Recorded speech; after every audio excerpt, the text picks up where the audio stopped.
कृष्णाची आसू के नाही मुक्ता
विठ्ठल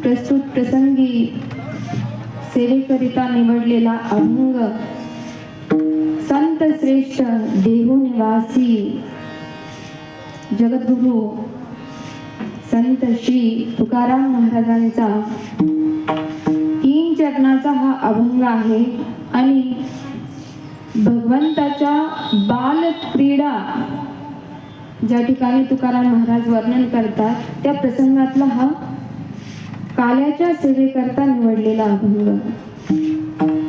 या ठिकाणी आपण गेल्या 7 दिवसापासून श्रीमद भागवतची कथा श्रवण करत होतो आणि महाराष्ट्राच्या परंपरेनुसार ज्या ठिकाणी साप्ताहिक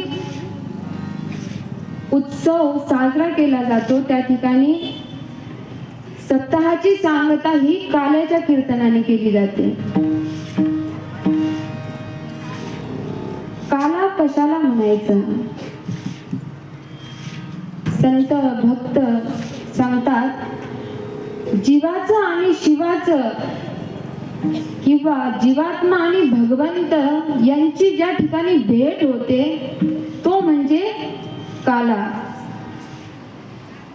आणि संतांनी सांगितलेल्या परंपरेनुसार काल्याच्या कीर्तनामध्ये प्रभूंना स्वयं अत्यंत प्रिय अशा ज्या लीला आहेत गोकुळामधल्या त्याच लीलांचं वर्णन काल्याच्या कीर्तनामध्ये केलं जातं.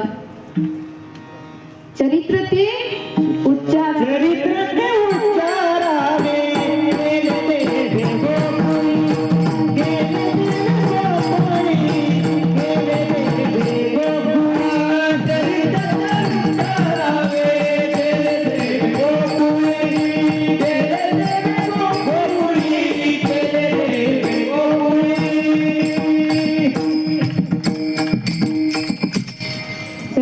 उच्चारावे केले देवे गोकुळी.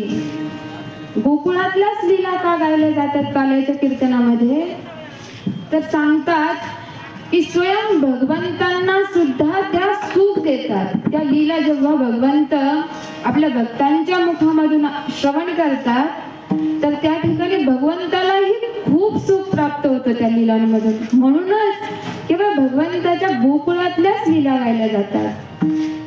जसं प्रभू रामचंद्रांचे जो 14 वर्षांचा वनवास काळ होता त्या वनवास काळामध्ये प्रभूंनी ज्या लीला केल्यात त्या संपूर्ण विश्वभरामध्ये संतांनी गायल्या.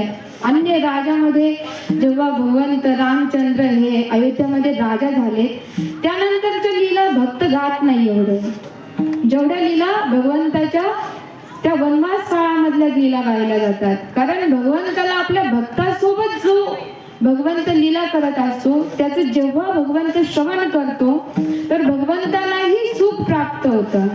आणि त्याचमुळे ह्या अभंगाच्या प्रथम चरणामध्येच म्हणलंय कृष्णाची या सुखे, कृष्णाची या सुखे भूक नाही तहान.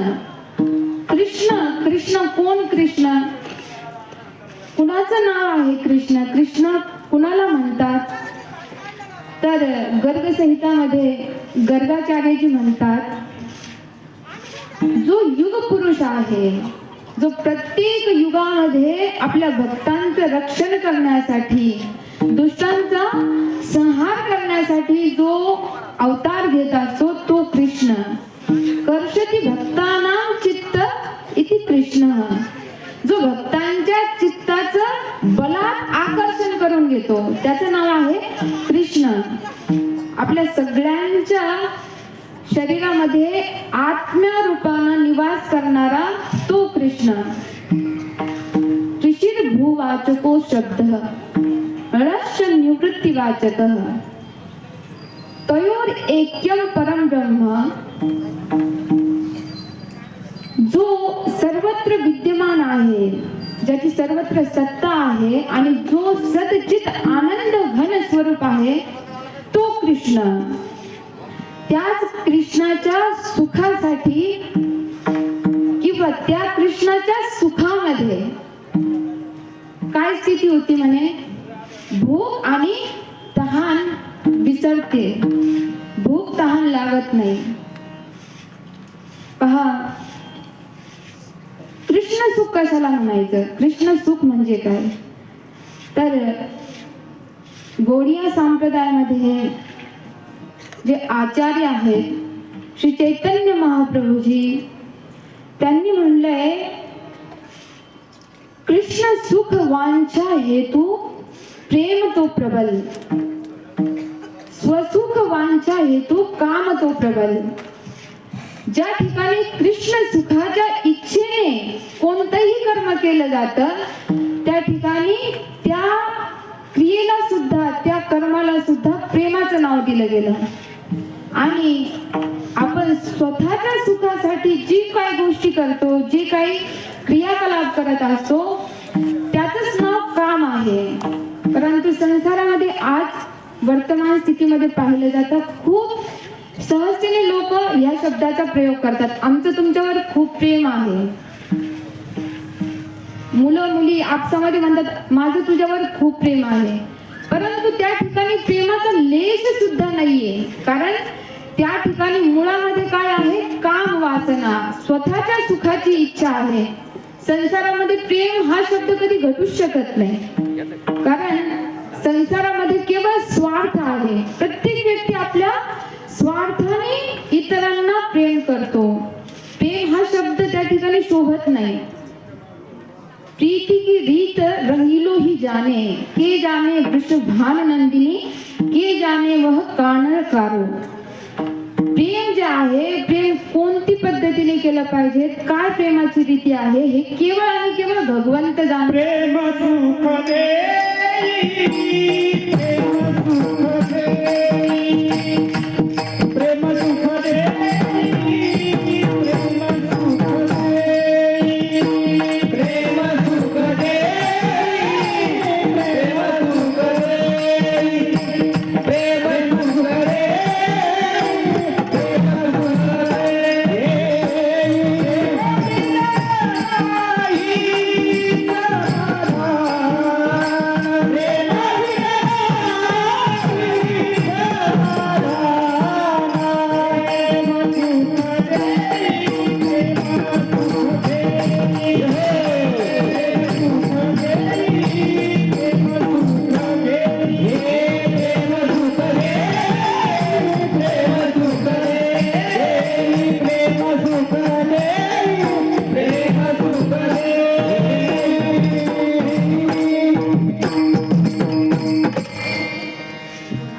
प्रेम सुख देई,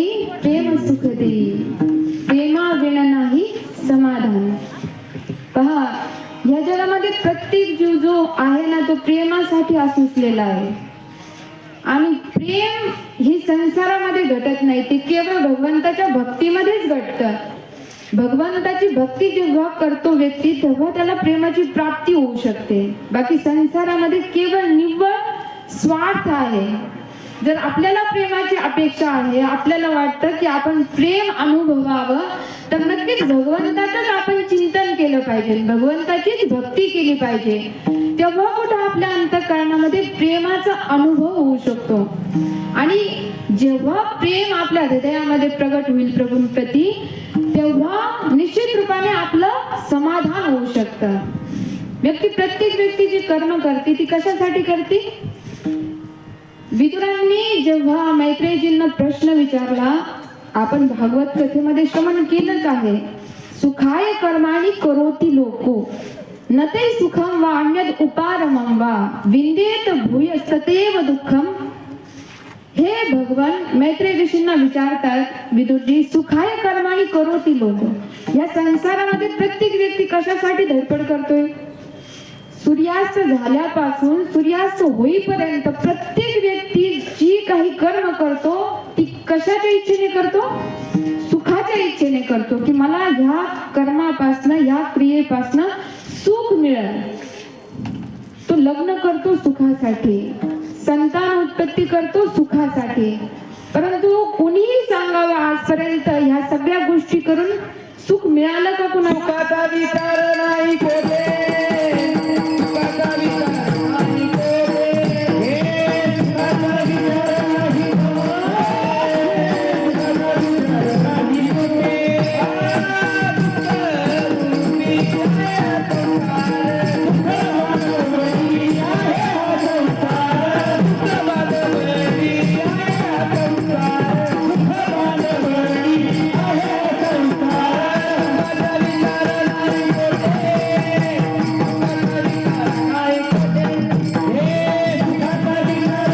कोठे, सुखाचा विचार नाही कोठे. या संसारामध्ये सुख नावाची गोष्ट नाही. आणि जर कुणी कदाचित यदा कदाचित कुणी म्हणतं विषयांचं सेवन केल्याने सुख मिळतं, सहजतेने आपण म्हणतो वा काय आनंद आला आज. छान छान पंचपक्वान जेव्हा भोजनासाठी प्राप्त होतात, मिष्टान्न प्राप्त होतात, तर व्यक्ती म्हणतो आज तर काय आनंदच आला असलं छान भोजन करून. चांगल्या मखमली गद्द्यावर झोपायला मिळालं तर आनंदाचा अनुभव करतो. परंतु वास्तविक तो आनंद कायमस्वरूपीसाठी टिकतो का जीवनामध्ये? कारण जी गोष्ट जगामध्ये उत्पन्न होत असते ती नष्टही होते.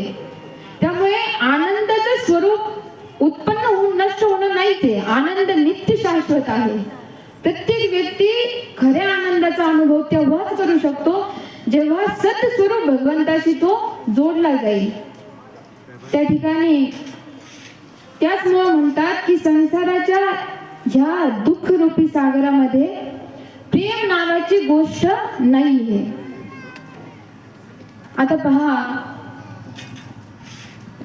भगवंत जेव्हा गोपींसोबत रास क्रीडा करतात त्यापूर्वी गोपींनी भगवंताला प्राप्त करण्यासाठी कात्यायनी मातेचं व्रत केलं. आणि कात्यायनी मातेचं व्रत केलं असताना जेव्हा भगवंत गोपींशी संवाद करतात, भगवंत म्हणतात न मैया वेशित धियां कामः कामाय कल्पते. ज्याची मन ज्याचं बुद्धी माझ्यामध्ये लागली आहे तो पुन्हा कामनेमध्ये कधीच फसू शकत नाही. संसारी वासना संसारी विषय त्याला कधीही त्रास देऊ शकत नाही. उदाहरण दिलं, ज्या प्रकारे कोणतंही बीज आपण त्याला भाजल्याच्या नंतर आपण जेव्हा त्याला जमिनीत पेरलं तर ते उगवल का? नाही उगवू शकत. त्याच पद्धतीने आपण जर आपलं मन आपलं अंतःकरण भगवंताशी जोडलं तर निश्चित रूपाने ते पुन्हा संसारी वासनेमध्ये अटकू शकत नाही, संसारी विषयामध्ये ते लागू शकत नाही. विठ्ठल विठ्ठल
हे देवा, माझं मन तुझ्या चरणाशी लागू दे.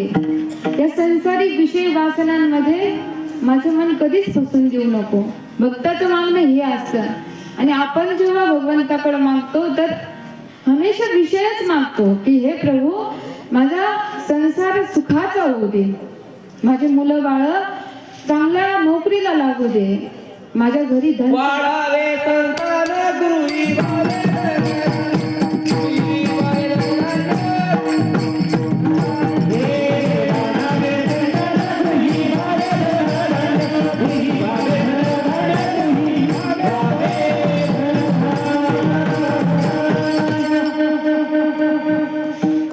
संसारी जीवांमध्ये आणि भगवंताच्या भक्तामध्ये एवढंच काय ते अंतर असतं. तेही संसारातच राहतात, प्रत्येक क्रियाकलाप करतात, परंतु भक्तामध्ये आणि भगवंतामध्ये, भगवंताच्या भक्तामध्ये आणि संसारी जीवांमध्ये काय ते अंतर असतं.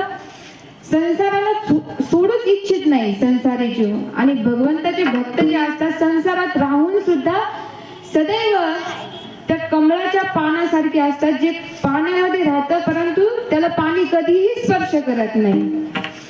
त्याप्रमाणे भक्ताचं हे अंतःकरण चित्त असतं. आता या ठिकाणी पाहिलं तर तुकाराम महाराज म्हणतात, कृष्णाची या सुखे भूक नाही तहान. दुसऱ्याच्या सुखामध्ये आपली भूक तहान कशी हरवू शकते व्यक्ती? विचार करण्याची गोष्ट आहे की इतरांच्या सुखामध्ये आपण आपली भूक तहान कसं विसरू शकतो. चला 1-2 दिवसासाठी विसरली तर संसारामध्ये असंही पाहिलं जातं की जेव्हा व्यक्तीला खूप जास्त आनंद प्राप्त होतो किंवा खूप जास्त दुःख ज्या दिवशी तो अनुभवतो, घरामध्ये कोणी व्यक्ती जाते, प्रिय व्यक्ती जाते, तर त्या दिवशी तो जेवत नाही. पाहिलं जातं असं संसारामध्ये. खूप जास्त आनंद झाल्याच्या नंतरही त्या व्यक्तीला भुकेची जाणीव होत नाही, तहान लागत नाही, कारण त्या ठिकाणी त्याचं जे मन असतं, अंतःकरण असतं, ते वेगळ्या गोष्टीमध्ये लागलेलं असतं. एक तर जास्त आनंद ज्या गोष्टीमध्ये झालेला असतो त्या गोष्टीमध्ये त्याचं जे मन असतं ते लागलेलं असतं, त्यामुळे त्याला त्याची जाणीव होत नाही की भूक लागली आहे म्हणून. परंतु या ठिकाणी संसारामध्ये जर असं पाहायला मिळतं, ज्या संसारामध्ये प्रत्येक गोष्ट नश्वर आहे, नाशवान आहे, अशा संसारामध्ये सुद्धा ही गोष्ट पाहायला मिळते की थोड्याशा सुखामध्ये व्यक्ती भूक तहान विसरतो.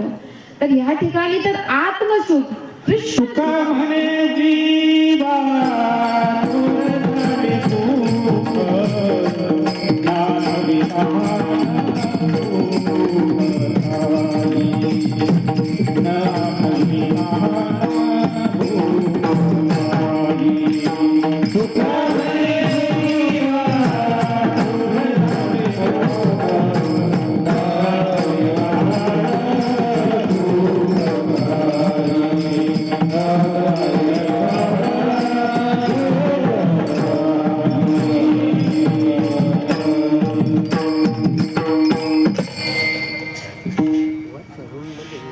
तर या ठिकाणी तर भगवंताच्या सुखामध्ये ज्या ब्रजच्या गोपी आहेत, ग्वालवाल आहेत, सखा मंडळी आहेत, ब्रजवासी गण आहेत, त्यांची भूक आणि तहान जर विसरली तर ह्याच्यात विशेष कोणती गोष्ट आहे?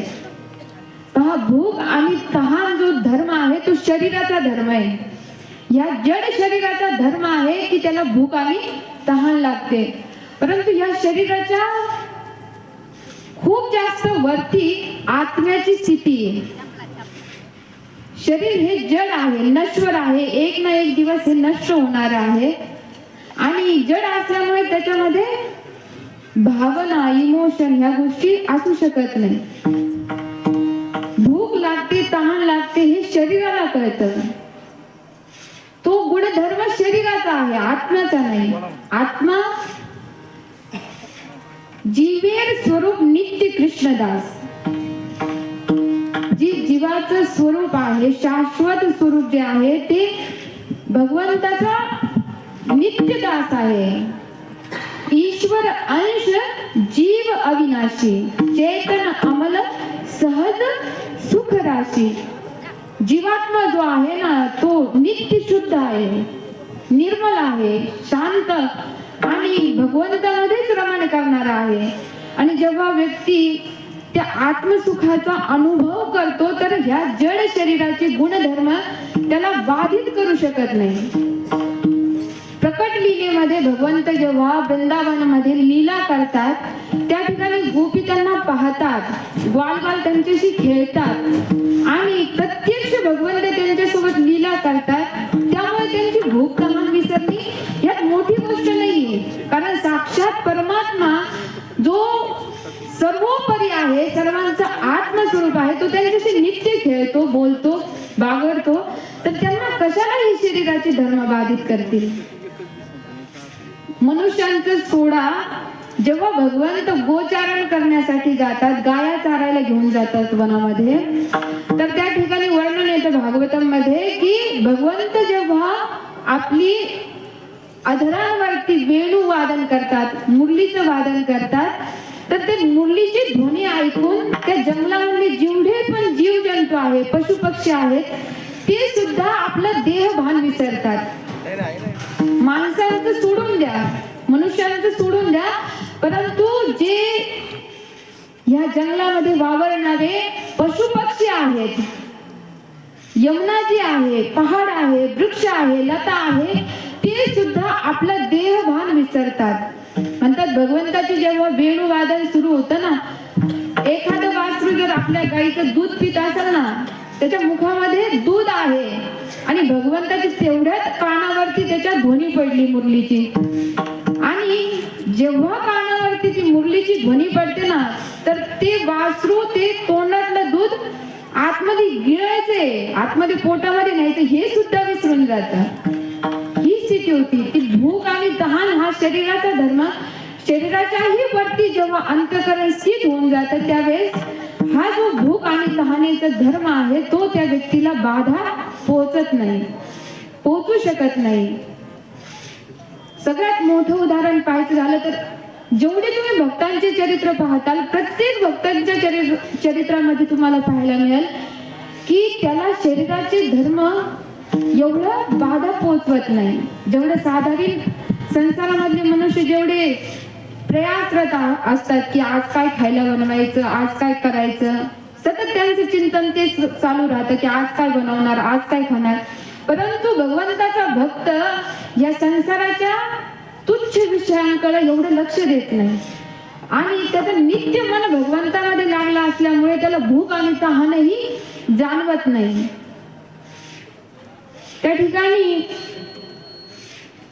जेव्हा गोपी भगवंताची रूप माधुरीचं पान करतात, त्या ठिकाणी सांगितले भागवतम मध्ये की भगवंत जेव्हा रास मध्ये प्रवेश करतात गोपींसोबत, तर ती जी रासची शरद पौर्णिमेची रात्र होती ती ब्रह्माजींच्या आयुपर्यंतची, ती ब्रह्माजींची रात्र जेवढी असते ना तेवढी मोठी रात्र भगवंतांनी रासलीला केली. त्या रासलीलेमध्ये त्यांना भूक तहान लागलीच नाही, कारण आत्मसुखाच्या अनुभूतीमुळे त्यांना बाहेरचा शरीराचा जो धर्म आहे तो जाणवला नाही. दिव्य स्वरूपामध्ये त्या स्थित झाल्या. आपणही जर भगवंताची भक्ती केली तर आपल्यालाही ही गोष्ट नक्कीच जाणवल की आपल्या शरीराचे धर्म हळूहळू सुटत जातात. एक खूप सुंदर चरित्र प्राप्त होतं भक्तमाळमध्ये. कर्मेती नावाची एक खूप मोठी भक्ता झाली आहे. राजस्थानमध्ये त्या राहत होत्या आणि एका राजपुरोहिताच्या त्या कन्या होत्या. त्या काळामध्ये लहानपणीच विवाह केला जायचा आणि जेव्हा ती मुलगी योग्य व्हायची त्यानंतर तिला पतीच्या घरी पाठवलं जायचं. तर कर्मेतीबाई ज्या होत्या त्यांचा लहानपणीच विवाह झालेला होता आणि नंतर जेव्हा पती गोणा म्हणतात त्याला, त्या गोण्याच्या वेळेस जेव्हा पती घेण्यासाठी येतो तर त्या विचार करतात, अरे कर्मेती तू कशासाठी जन्माला आली होती, तू विचार कर तुझं जीवन कशासाठी आहे, आणि स्वतःला समजवतात। आणि त्याच रात्री, ज्या रात्री त्यांचा पती घेऊन जाण्यासाठी येणार होता, त्याच रात्री त्या घर सोडून निघून जातात। निघून गेल्याच्या नंतर जेव्हा त्यांच्या घरी कळतं की आपली मुलगी घर सोडून निघून गेली, राजपुरोहित होते, सगळीकडे निंदा होणार, या भीतीने तुरंत त्या ठिकाणी राजसैनिक त्यांना शोधण्यासाठी जातात। आता कर्मेती त्या राजस्थानाच्या वाळवंटामध्ये निघाले, ते भगवंताच्या प्राप्तीसाठी घर सोडून निघाले असताना सैनिक माग पाठलाग करत होते घोड्यावरती। आता त्यांच्या रेगिस्तानमध्ये झाडं नसतात, एवढी कुठे लपून बसणार, त्यांच्या दृष्टीस पडावं नाही म्हणून त्या जागा शोधत होत्या। आणि त्या ठिकाणी म्हणतात खूप दिवसापासून एक त्या ठिकाणी उंट मेलेला होता, त्याचं जे शरीर होतं, कंकाल हड्डी होती, ती त्या ठिकाणी पडलेली होती आणि खूप भयंकर असा दुर्गंध त्याच्यामधून येत होता, जो दुर्गंध दूरूनच सहनही होऊ शकत नव्हता, असा दुर्गंध त्या ठिकाणी त्या उंटाच्या शरीरामधून येत होता। जेव्हा कर्मेतीने ते उंटाचं शरीर पाहिलं तर त्या ठिकाणी त्या कर्मेतीबाई त्या उंटाच्या शरीराच्या आतमध्ये घुसून लपून बसल्या।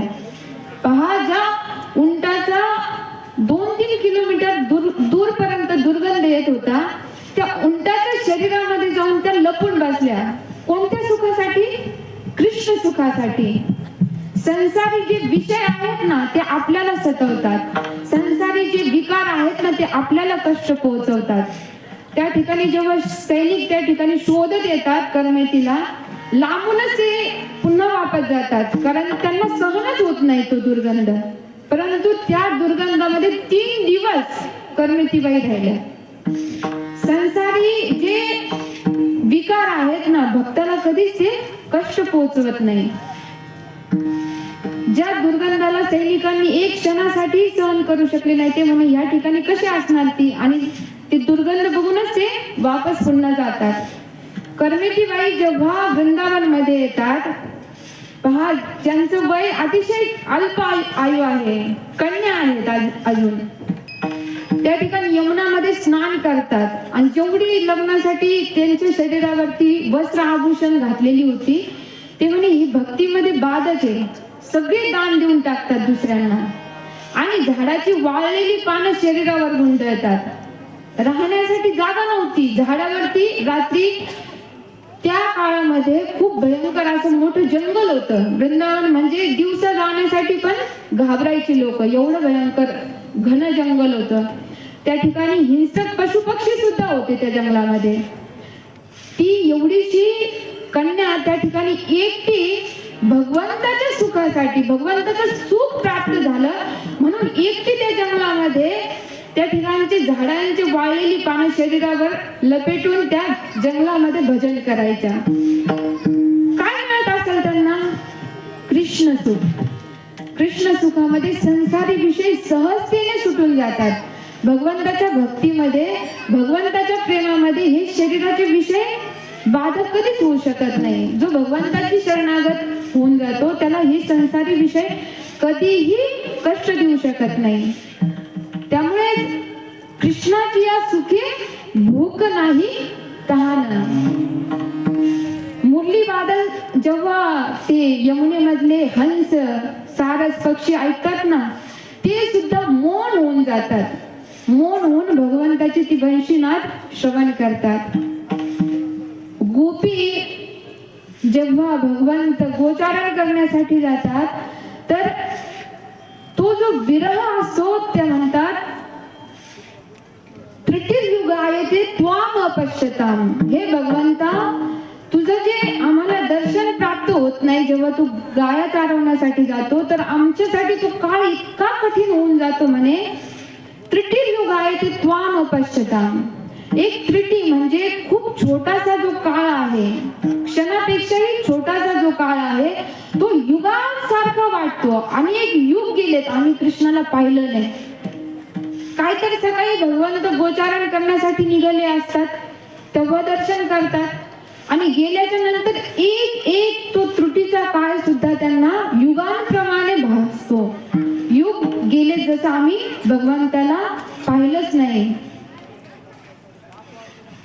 एक खूप सुंदर चतुर्भुज दास नावाचे एक भक्त झालेले श्रीनाथजींचे, त्यांनी भगवंताच्या विरहामध्ये एक खूप सुंदर पदाचं लेखन केलंय.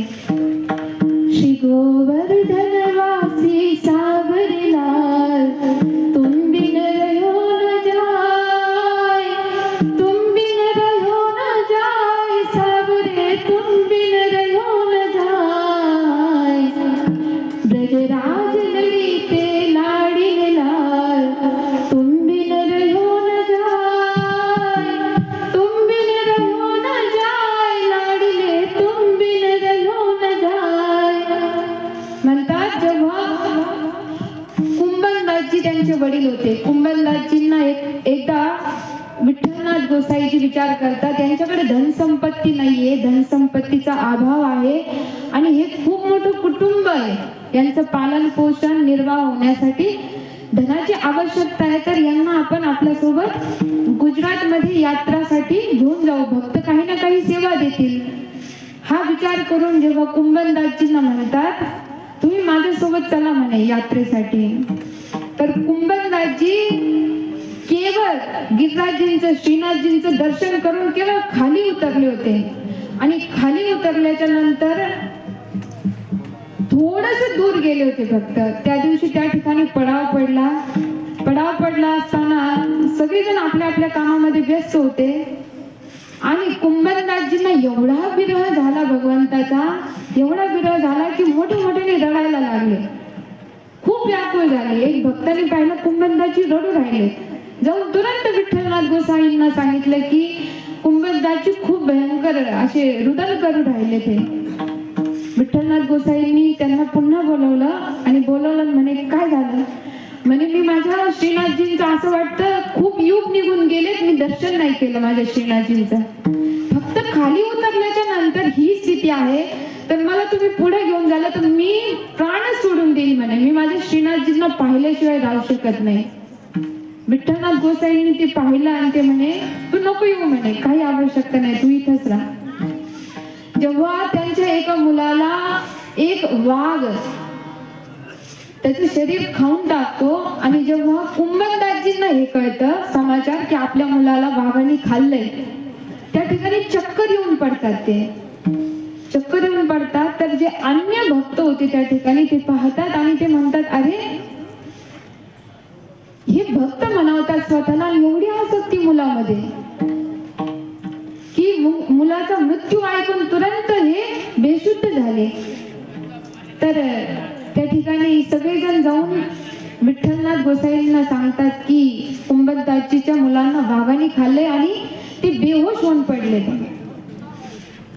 यांच्यामध्ये भक्तीचा अभाव आहे का असा प्रश्न विचारल्याच्या नंतर ते म्हणे तुम्ही शंका करू नका म्हणे त्यांच्यावर, त्यांच्यामध्ये जी भक्ती आहे त्याची. आणि विठ्ठलनाथ गोसाईजी तुरंत कुंभनदासजी ज्या ठिकाणी बेहोश होऊन पडलेले त्या ठिकाणी गेले आणि केवळ त्यांच्या कानापाशी जाऊन एवढंच म्हणतात की जसं कुणी आपल्या घरातलं गेल्याच्या नंतर शास्त्रांमध्ये सांगितलंय भगवंताचं दर्शन करता येत नाही, भगवंताच्या मंदिरात जाता येत नाही, सुतक लागतं, तर केवळ ह्या कारणामुळे ते बेशुद्ध पडले होते की आता मला श्रीजींचं दर्शन होणार नाही, आता सुतक लागले, मी माझ्या भगवंताचं दर्शन करू शकणार नाही. विठ्ठलनाथ गोसाई एवढंच म्हणतात येऊन की तू चिंता नको करू म्हणे, तुझी स्थिती शरीरामध्ये नाहीये, तू खूप मोठा भक्त आहे, तू रोज नित्य नियमाने तुझा जो नियम आहे त्या नियमाने येऊन तू श्रीनाथजींचं दर्शन करू शकतात. इतका आनंद होतो, तुरंत उठून पळत सुटतात मंदिरात दर्शन करण्यासाठी. कृष्णाची या सुखे भूक नाही ताण, हा तर शरीराचा धर्म आहे, भूकन तहान.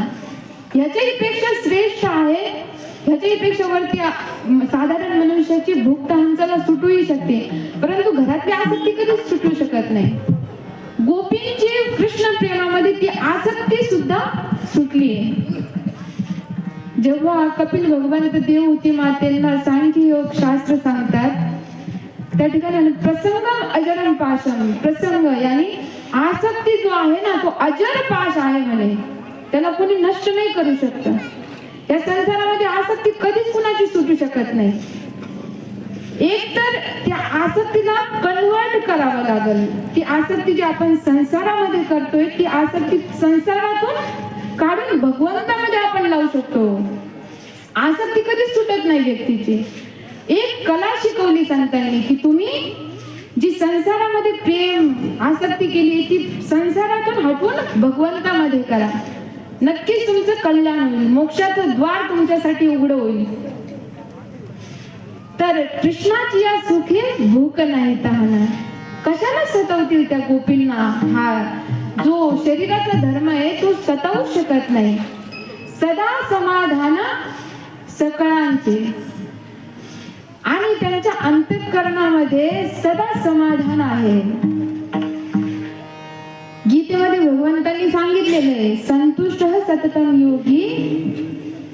जो संतुष्ट आहे, जो सदा समाधानी जीव आहे तो मला समे भक्त प्रिय. तो जो भक्त आहे तो मला अत्यंत प्रिय आहे, जो संतुष्ट आहे, समाधानी आहे. आपण विचार करा, आपल्यामध्ये कुणाला समाधान मिळलंय का आजपर्यंत? जर समाधान मिळालं असतं ना तर आपण भगवंताचे प्रिय भक्त झालो असतो. आणि आपण समाधान मानतो कशामध्ये? घरामध्ये, संपत्तीमध्ये, धनामध्ये समाधान मानतो. समाधान नावाची गोष्ट या संसारामध्ये विषयांमध्ये नाहीच आहे. भगवंत गीतेमध्येच म्हणतात, त्यागात शांतीरनंतरम. त्यागामध्ये शांती आहे, त्यागामध्ये समाधान आहे. जर भोगामध्ये समाधान असतं तर भगवंत असे म्हणू शकले नसते. धनदारा पुत्र,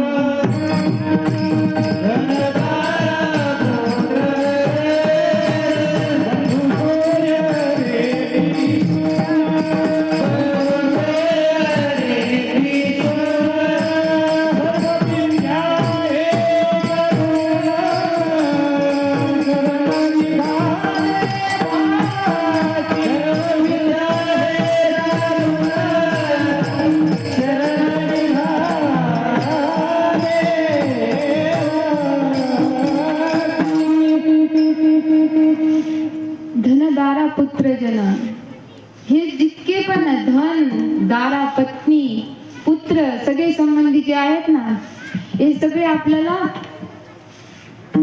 आपल्या अंतःकरणाचं हरण करून, आपल्याला त्यांच्यामध्ये आसक्ती करून आपल्याला भगवंतापासून दूर करतात. ही खरी आपली शत्रू येतात. जेव्हा आपण यांना शत्रू समजू ना त्या दिवशी आपण भगवंताच्या भजनासाठी आपलं अंतःकरण तयार झालं असं समजावं. तुका माने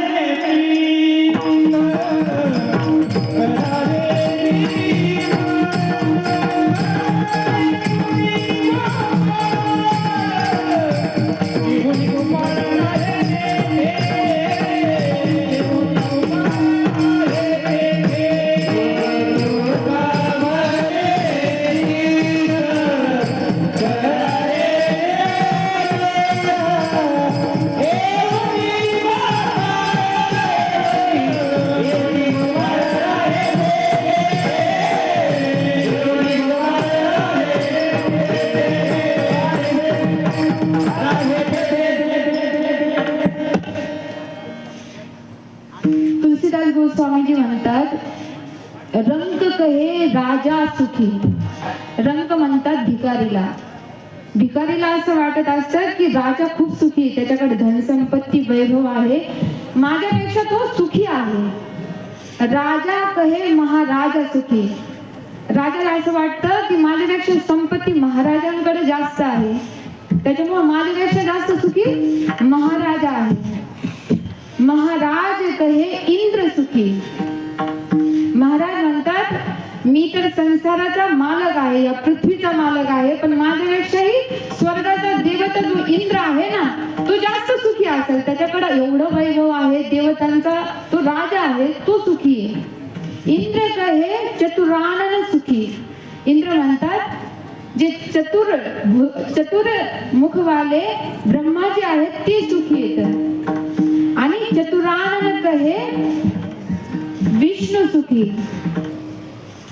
ब्रह्माजी म्हणतात, माझ्यापेक्षाही श्रेष्ठ कोण आहे? भगवान विष्णू आहे. आणि विष्णू म्हणतात माझ्यापेक्षाही जास्त सुखी माझे भक्त आहे. भगवंतापेक्षाही जास्त समाधान तुम्हाला भक्तांमध्ये पाहायला मिळेल. भक्त सगळ्यात श्रेष्ठ आहे या जगामध्ये. तो खरा सुखी आहे ज्याने भगवंताची भक्ती प्राप्त केली आहे. जेव्हा धुंदुकारीच्या प्रसंगामध्ये आपण श्रवण करतो, जेव्हा आत्मदेव ब्राह्मण पुत्राची प्राप्ती करण्यासाठी पुत्र व्याकुलतेने जेव्हा जंगलामध्ये निघून जातात, त्या ठिकाणी ते यती महाराज त्यांना म्हणतात, न च इंद्रस्य सुखम किंचित न सुखम चक्रवर्तीनः सुखम अस्ति विरक्तस्य मुनिरेकांत जीविनः. या जगामध्ये इंद्र जो आहे ना, स्वर्गाचा देवता, तो पण सुखी नाहीये. न सुखम चक्रवर्तीनः, जो ह्या पृथ्वीचा मालक आहे, राजा आहे, तो सुद्धा सुखी नाहीये. मग सुखी कोण आहे? म्हणे मुनीर एकांत जीविना. विरक्त जे मुनी आहे, जे जंगलामध्ये भजन करतात, ज्यांच्या अंगावर वस्त्र सुद्धा नाहीये घालायला, लंगोट जर घातली शरीरावरती त्याच्यात 8 गाठ लावलेले असतात, एवढा अभाव असतो धनाचा, ते खरे सुखी आहेत. या जगामध्ये खरा धनवान कोण आहे? आपल्या दृष्टीने ज्याच्याकडे मोठं घर, मोठं गाडी, बंगला आहे, त्याला आपण म्हणतो धनवान. परंतु भक्त म्हणतात या सृष्टीमध्ये खरा धनवान कोण आहे? जो भक्त आहे ना, तो खरा धनवान आहे. कारण त्याच्याकडे शाश्वत धन, त्याला भगवंताची भक्ती प्राप्त झालेली आहे. विठ्ठल विठ्ठल.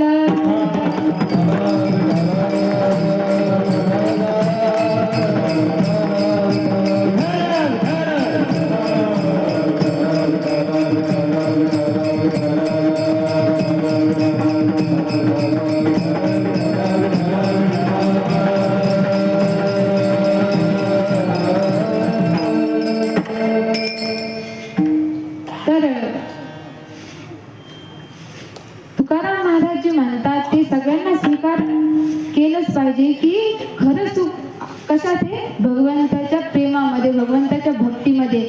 आणि भगवंताची भक्ती केल्याच्या नंतर आपण समस्त जी संसारिक बाधा आहे, जे विकार आहेत, त्याच्यापासून आपण मुक्त होऊन जाऊ आणि आपल्याला जे शाश्वत समाधान आहे त्याची आपल्याला प्राप्ती होईल. तुकाराम महाराज अभंगाच्या 2ऱ्या चरणामध्ये कळले नाही झाले किती दिवस,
कळले नाही झाले किती दिवस, कळले नाही झाले किती दिवस,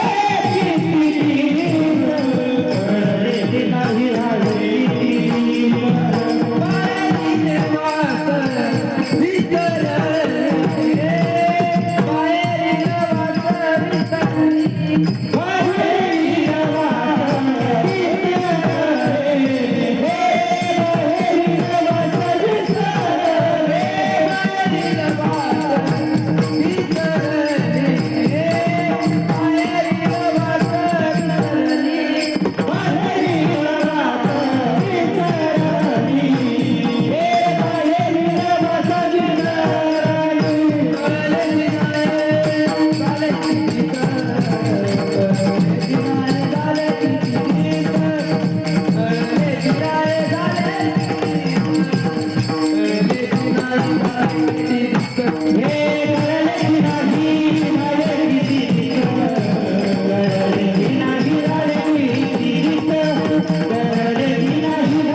कीर्तनामध्ये काय म्हणतात, कळलीची नाही झाले किती दिस बाहेरील वास विसरली.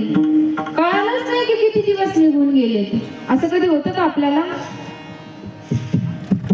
आपण बहिर्मुख आहोत. आपलं अंतःकरणामध्ये आपण अंतर्मुख ज्या दिवशी होऊ ना, त्या दिवशी आपल्याला कळणार नाही की आपल्याला किती दिवस झाले आपण ह्या सृष्टीमध्ये आहेत. आपण किती दिवस झाले जेवलो नाही किंवा किती दिवस झाले आपण झोपलो नाही. हे सगळं जोपर्यंत व्यक्ती बहिर्मुख आहे ना, तोपर्यंत त्याला ह्या सगळ्या गोष्टी कळतात. जेव्हा व्यक्ती अंतर्मुख होतो, आपल्या अंतःकरणामध्ये त्याची स्थिती होऊन जाते, त्यावेळेस तो ह्या बाह्य स्थितीला विसरून जातो. ह्याचं जर उदाहरण पाहायचं झालं तर एक खूप छान भक्त होते, विठ्ठल श्री हरिदास स्वामीजींचे शिष्य होते, विठ्ठल विपुलदेव, आणि खूप छान भक्त होते. एक दिवस ते दानपण करण्यासाठी यमुनेच्या किनारी जातात आणि यमुनेच्या किनारी गेल्याच्या नंतर त्या ठिकाणी ते दानपण करत होते आणि एक पदाचं ते गान करत होते. दानपण करता करता बिहरत लाल बिहारी नदू श्री यमुना के तीरे तीरे, आणि असं पद गात असताना त्यांची स्थिती जी होती ती अंतर्मुख झाली. ते यमुनेच्याच किनारी होते. यमुना महाराजांची कृपा झाली असं समजावं की त्यांना ती लीला दिसायला लागली साक्षात, की बिहरत लाल बिहारी नदू श्री यमुना के तीरे तीरे. लाडली लाल कन्हैया आणि राधा राणी ह्या यमुनेच्या किनारी विहार करत आहे. एवढं ते पद होतं. एवढंच ते वाक्य पूर्ण दिवस झाला. सकाळी ब्रह्ममुहूर्तामध्ये गेलेले, दुपारी 12 वाजले तरीही त्या ठिकाणी दानपण करतात आणि एवढंच म्हणतात, बिहरत लाल बिहारी नदू श्री यमुना के तीरे तीरे. अन्य भक्त यायचे, स्नान करायचे, निघून जायचे. एका भक्ताने पाहिलं की हे तर श्री हरिदास स्वामींचे शिष्य आहे आणि सकाळपासून हे इथंच बसलेले आहेत. त्यांनी जाऊन त्यांना हलवण्याचा प्रयत्न केला, जागवण्याचा प्रयत्न केला. त्यांना ते जाणवलंच नाही. कारण काय, अंतर्मुख स्थिती होती, त्यांची बहिर्मुख स्थिती नव्हती. त्यांचं मन कुठं होतं, अंतःकरणामध्ये स्थित भगवंताच्या लीलांचं स्मरण करत होते. त्यामुळे त्यांची बहिर्मुख स्थिती नसल्यामुळे त्यांना कळालंच नाही की किती वेळ झालाय. जाऊन ते जीव गोस्वामींना सांगतात की एक भक्त आहे म्हणे आणि ते यमुनांच्या किनारी सकाळपासून एकच पदाची एक लाईन फक्त ते गाऊ राहिले. तर त्या ठिकाणी जीव गोस्वामीजी श्रीनाथजींचा, ठाकूरजींचा प्रसाद देतात आणि म्हणे हा प्रसाद नेऊन त्यांना द्या. तो प्रसाद द्यायला लागतात तरी सुद्धा त्यांची बाह्य स्थिती होत नाही. पुन्हा ते भक्त येतात, जीव गोस्वामीजींना म्हणतात त्यांना बहिर्मुख स्थिती करण्यासाठी आता काय उपाय करावा हे कळत नाही म्हणे. तर म्हणे जा आणि त्यांच्या गुरुदेवांचं नाव घ्या म्हणे. त्यांच्या ठिकाणी जाऊन एवढंच म्हणा की श्री हरिदास कुंज बिहारी, श्री हरिदास कुंज बिहारी, एवढंच म्हणा म्हणे. ते त्या समाधीमधून बाहेर येतील. एक समाधी अशी असते ज्याच्यामध्ये योगाद्वारे आपलं अंतःकरण आतमध्ये नेलं जातं आणि एक जागृत स्वप्न सुषुप्ती ह्याच्यावरती ती समाधी असते. त्यावेळेस मनुष्य जो असतो ते जागृत स्वप्न सुषुप्ती ह्या अवस्थेच्या पलीकडे स्थित समाधीमध्ये स्थित असतो. परंतु भक्त कशा असतात, जागृत समाधी लागते त्यांना. दिसतात ते डोळे उघडलेले, बोलू राहिले तरी पण समाधीमध्ये असतात, अशी त्यांची स्थिती असते. तर त्या ठिकाणी ते भक्त जातात आणि मोठ्याने म्हणतात श्री हरिदास कुंज बिहारी, श्री हरिदास कुंज बिहारी असं म्हणल्याच्या नंतर त्याच क्षणी त्या ठिकाणी त्या भक्तांची बहिर्मुख म्हणजे चैतन्यमधून, त्या अंतःकरणाच्या लीलेमधून बाहेर येतात. कारण गुरु भगवंतापेक्षाही मोठा असतो आणि जेव्हा स्मरण होतं त्यांना, अरे मी ह्या ठिकाणी सकाळचा आलोय आणि आता सूर्यास्त झालाय, तुरंत पळत पळत निधिवन मध्ये जातात आणि गुरूंच्या चरणावरती नतमस्तक होतात. म्हणतात प्रभू माझ्याकडनं आज खूप मोठा अपराध झाला म्हणे. हरिदास स्वामी विचारतात काय झालं म्हणे, काय अपराध झाला तुझ्याकडनं. म्हणे तुम्ही माझ्याकडे सेवा सोपवली होती बाकी विहारी लालजींची आणि ती सेवा मी आज पूर्ण करू शकलो नाही. म्हणे का नाही करू शकला? म्हणे जेव्हा मी यमुनेच्या तटावरती गेलो मलाच कळालं नाही की मी किती वेळचा तिथं बसून राहिलोय. तर त्या ठिकाणी श्री हरिदास स्वामी म्हणतात, अरे ही स्थिती प्राप्त होण्यासाठी तर विग्रहांची सेवा केली जाते. ही अंतःकरणाची स्थिती प्राप्त व्हावी म्हणून तर आपण देवाची पूजा अर्चा करत असतो की आपलं हे बाह्य जी चेतना आहे ती अंतर्मुख व्हावी. यासाठी तर ही आराधना, ही खटाटोप जी काही केली जाते ती कशासाठी केली जाते की आपण आपल्या अंतःकरणामध्ये भगवंताला पाहावं. विठ्ठल विठ्ठल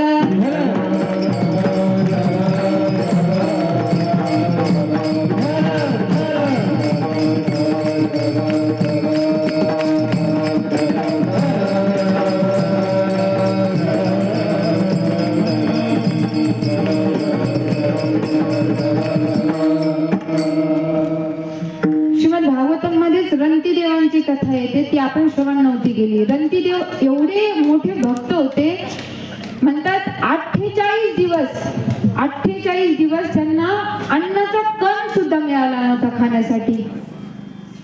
किती 48 दिवस? आपण विचार करा, आपण एक दिवस उपाशी राहिलो तर आपली काय स्थिती होती, त्यांची काय स्थिती झाली असेल. कारण निश्चिंतन भक्त होते, कधी कुणाला काही मागायचे नाही, जे भगवत इच्छेने मिळेल ते खाऊन राहायचे. अजगर करे न चाकरी, पंछी करे न काज, दास मलुका कह गए सबके दाता राम. अजगर कुठे नोकरीला जातो का? त्याला खाण्यासाठी नोकरी करावी लागते का? नाही. पक्षी कुठे नोकरी करण्यासाठी जातात का? नाही. सहजतेने त्यांना जे काही भेटेल प्रकृतीमधनं ते आहार करतात आणि राहतात. त्यामुळे मनुदासजी म्हणतात, देणारा केवळ भगवंत आहे. आपण असं कधीच समजू नये की आपण नोकरी करतोय आणि म्हणून आपल्याला खायला मिळतंय, असं कधीच नाहीये. सहजतेने प्रल्हादजींनी पण हीच शिक्षा दिली, म्हणे संसारी विषय प्राप्त करण्यासाठी मरू नका म्हणे. संसारी विषय तर ते नालीमधले डुक्कर कुत्रे यांनाही सहजतेने मिळतं. ते काही मेहनत करतात का? सहजतेने त्यांना अन्न वस्त्र जे काही गोष्टी असतात, ह्या पशूंनाही अन्न सहजतेने मिळतं. पशूंनाही विषय भोग शिकवावे लागतात का? संतान उत्पत्ती करण्याचं शिकावं लागतं का? त्यांना सहजतेने विषय मिळतात. आणि मनुष्य होऊन सुद्धा आपण मरमर करतो कशासाठी? या संसारी विषय कमवण्यासाठी. वास्तविक पाहिलं तर आपलं हे जीवन केवळ आणि केवळ मनुष्य शरीर भगवत प्राप्तीसाठी मिळालेलं आहे. जेणे हा जीव दिला, जेणे हा जीव दिला, करीन दयाचे चिंतन, दयाचे करीन चिंतन, जगजीवन नारायण, जगजीवन नारायण, गायन गुण दयाचे, गायन गुण दयाचे, गायन गुण दयाचे,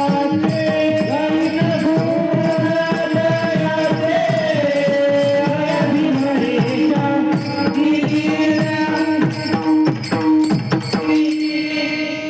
जेव्हा भगवंतही गोचारण करायला जायचे, भगवंत जेव्हा बालक्रीडा करायचे, गोपी ज्या असायच्या त्या भगवंताच्या लीलांचं चिंतन करत एवढ्या तन्मय व्हायच्या की कधी एकदा एक गोपी गेली मथुरेला दही दूध घेऊन विकवण्यासाठी. पहिले तर म्हणे दूध घ्या दूध, दही घ्या दही, आणि एवढी तन्मय झाली की दूध आणि दही घ्या हे घेण्याचं बोलण्याचं विसरून काय म्हणायला लागली, गोविंद घ्या कोणी गोपाल घ्या गे, गोविंद घ्या कोणी गोपाल घ्या गे. आणि जेव्हा त्या मथुरेच्या नारी ते पाहायच्या ना, त्या हसायच्या. ते म्हणायची हिला वेड लागले म्हणे, डोक्यावर माठ कसला आहे, दही दुधाचा माठ आहे, आणि काय म्हणतात हे गोविंद घ्या कोणी गोपाल घ्या गे. तर अशी अंतःकरणाची स्थिती झाली पाहिजे की संसारातलं कोणतंही कार्य करत असताना आपलं केवळ भगवंताचं चिंतन झालं पाहिजे. गोपी प्रत्येक कार्य करत असताना त्यांचं चिंतन भगवंतामध्ये राहायचं. कधी दही जेव्हा मंथन करायच्या तर त्यामध्ये पण हीच भावना असायची की हे दही आता माझी कानं येऊन खातील. त्या भावनेने ती क्रिया व्हायची, तर ती क्रिया सुद्धा काय झाली, भक्ती झाली. कधी सुंदर स्वादिष्ट पक्वान्न बनवायचे तर हीच भावना असायची की काना येईल आणि चोरी करून खाऊन जाईल। या भावनेने युक्त होऊन प्रत्येक चेष्टा त्यांची असायची। तर कधी भगवंताच्या चिंतनामध्ये डोक्यावर घेऊन गागर घेऊन यमुनेच्या किनारी जायचं पाणी भरण्यासाठी आणि चिंतन करत असताना ती गागर तशीच पडून राहायची। विसरून जायचं की आपण पाणी भरण्यासाठी आलोय। ती मोकळी गागर तशीच यमुनेच्या पाण्यावरती तशीच तेरत राहायची आणि त्यांना कळायचं सुद्धा नाही की आपण कशासाठी आलो होतो। अशी स्थिती व्हायची। सगळं काही विसरून जायच्या गोपी।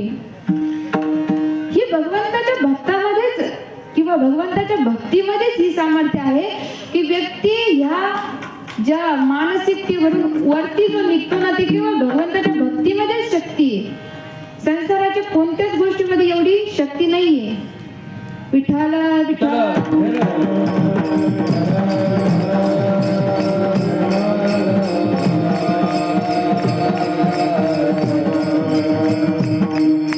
जेव्हा रणतीदेव 48 दिवस उपाशी राहिले, भगवंतांनी त्यांच्या अजून परीक्षा घेण्यासाठी त्या ठिकाणी भगवत इच्छेने त्या ठिकाणी एक ताट प्रगट झालं आणि त्याच्यामध्ये दही दूध भात आणि जल वगैरे ते आल्याच्या नंतर त्यांनी पाहिलं की भगवत इच्छेने या ठिकाणी हे अन्न प्राप्त झाले। घरामध्ये त्यांची पत्नी होती, मुलं होती, सगळेजण होती। सगळ्यांनी थोडं थोडं वाटून घेतलं आणि खाणार तेवढंच दरवाजावरती एक अतिथी भगवान आले, ब्राह्मण भगवान आले आणि ब्राह्मण भगवान म्हणतात, हे रणतीदेवा मी खूप दिवसापासून उपाशी आहे म्हणे, मला काहीतरी खाण्यासाठी दे म्हणे।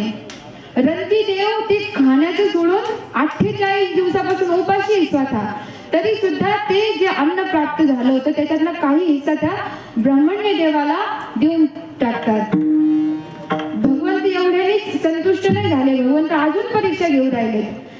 ते ब्राह्मण देव जेव्हा निघून जातात त्याच्यानंतर त्या ठिकाणी एक शूद्र व्यक्ती येतो आणि शूद्र व्यक्ती आल्याच्या नंतर तोही रणतीदेवांना म्हणतो, मी खूप भुकेलेला आहे, माझे प्राण जातील म्हणे मी जर आता अन्न घेतलं नाही तर। रणतीदेव त्यांच्यामध्ये जेवढं काही ताटामध्ये शिल्लक होतं त्याच्यातलं पुन्हा एक हिस्सा काढून त्या शूद्राला देतात। दयाळू असतो, करुणावान असतो भक्त, त्याला स्वतःच्या पेक्षा इतरांच्या कष्टाची अधिक जाणीव असते। परोपकारासाठी संत जन्माला येत असतात। इतरांचं दुःख दूर करण्यासाठी भक्तांचा अवतारच होत असतो एक प्रकारे। तर अशा प्रकारे जेव्हा तो शूद्रही निघून जातो आणि जसं ते पुन्हा जे काही शिल्लक होतं ते घ्यायला सुरुवात करणारच तेवढ्यात एक चांडाळ येतो। चांडाळ म्हणजे जो कुत्र्याचं मांस खातो त्याला चांडाळ म्हणलं जातं।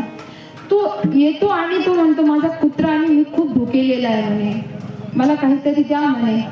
तर रणतीदेव जे काही त्यांच्याकडे शिल्लक होतं ते सगळं देऊन टाकतात, स्वतः देत नाही आणि भगवंताला म्हणतात, हे भगवंता तू एक काम कर म्हणे, तू या संसारामध्ये सगळ्या मनुष्यांचं जे काही कष्ट आहे ना ते मला देऊन टाक म्हणे, यांना तू कष्टापासून मुक्त कर। हे भक्तांचं चरित्र आहे, भगवंताच्या भक्तांचं विशुद्ध प्रेम आहे, करुणा आहे। संत उदार असतात, अतिशय उदार असतात। तर अशा पद्धतीने जेव्हा तुकाराम महाराज म्हणतात ते अभंगाच्या 3ऱ्या चरणामध्ये, विसरू कामाचा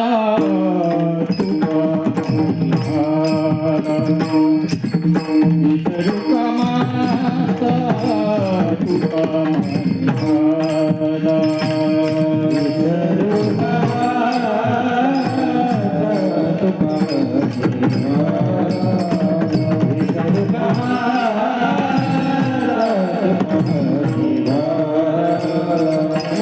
करायला जावे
तुकाराम महाराज म्हणतात, विसरू कामाचा तुका म्हणे झाला, उद्वेगू राहिला जावे यावे. आपण जन्म घेतो आणि मरतो, ह्या गोष्टीमध्ये जो उद्वेग होत असतो, जे कष्ट प्राप्त होत असतं, ते कष्ट भक्ताला राहत नाही म्हणे. आणि संसाराच्या कामना सगळ्या नष्ट होऊन जातात. भगवंत जेव्हा गोकुळात येतात, भक्तांना आपल्या सुख देतात, गोवर्धन यज्ञ करून इंद्राचा मानभंग करतात आणि 7 दिवस 7 रात्र जेव्हा आपल्या करंगळीवरती गोवर्धनना धारण करतात, त्या ठिकाणी म्हणतात जे ब्रजवासी होते त्यांना थोडी माहिती होती असं होणार आहे म्हणून. त्यांच्याकडे जी काही सामग्री होती ती घेऊन ते गेले होते आणि 7 दिवस 7 रात्र त्यांनी खाल्लं काय म्हणून. तर भगवंत ज्याच्या समोर साक्षात उभा आहे त्याला या सगळ्या गोष्टी बाह्य शरीर धर्म कधीही कष्ट देऊ शकत नाही. आणि भक्त भगवंतासारखेच असतात. भक्त स्वतःच्या इच्छेने जन्म घेत असतात. या धर्तीवरती येतात, स्व इच्छेने त्यांना जन्म घ्यावा लागतो आणि मनुष्य जो घेत असतो वासनेच्या मध्ये अडकून तो जन्म घेत असतो. तर या ठिकाणी ज्ञानेश्वर माऊली